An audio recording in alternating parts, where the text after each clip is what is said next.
ഇന്നൊരു തട്ടിക്കൂട്ട് കേക്ക് ഉണ്ടാക്കാം. കാരണം ഇന്ന് അമ്മയുടെ ബർത്ത്ഡേ ആയിരുന്നു. ഒരു സർപ്രൈസ് കൊടുക്കാൻ വേണ്ടി ഒരു തട്ടിക്കൂട്ട് കേക്ക്. ആദ്യം മൈദ എടുക്കുക, baking powder, baking soda, cocoa powder, അതിൻ്റെ ഒരു നുള്ള് ഉപ്പ്, പിന്നെ 3 എഗ്ഗ് എടുക്കാം.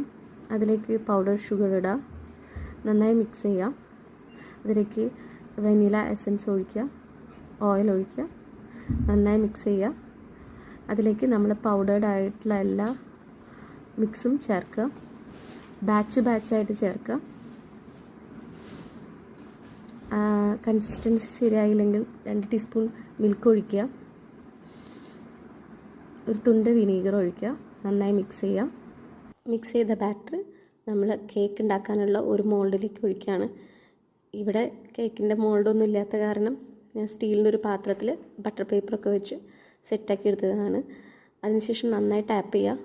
അതിനുശേഷം നമ്മൾ പ്രീ ഹീറ്റ് ചെയ്ത ഓവനിലേക്ക് വയ്ക്കുക. കേക്ക് പുറത്ത് വന്നു കഴിയുമ്പോൾ നമ്മളതിനെ 3 പീസസ് ആക്കി മാറ്റിയിട്ട് കേക്ക് അറേഞ്ച് ചെയ്യുകയാണ് ലെയറായിട്ട്. ഇതൊരു തട്ടിക്കൂട്ട് കേക്ക് ആയതുകൊണ്ട് തന്നെ കേക്കിൽ വിപ്പിംഗ് ക്രീം കറക്റ്റായിട്ട് ബീറ്റായിട്ടില്ല. പിന്നെ ഇത് വീട്ടിലുള്ളവർക്ക് മാത്രം കഴിക്കുന്ന കാരണം നമ്മളങ്ങനെയാണ് സെറ്റ് ചെയ്തിരിക്കുന്നത്.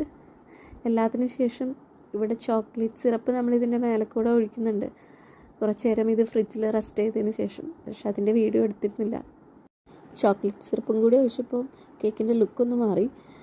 എല്ലാവർക്കും ഇഷ്ടമായി. പിന്നെ മുറിച്ചു കഴിച്ചു.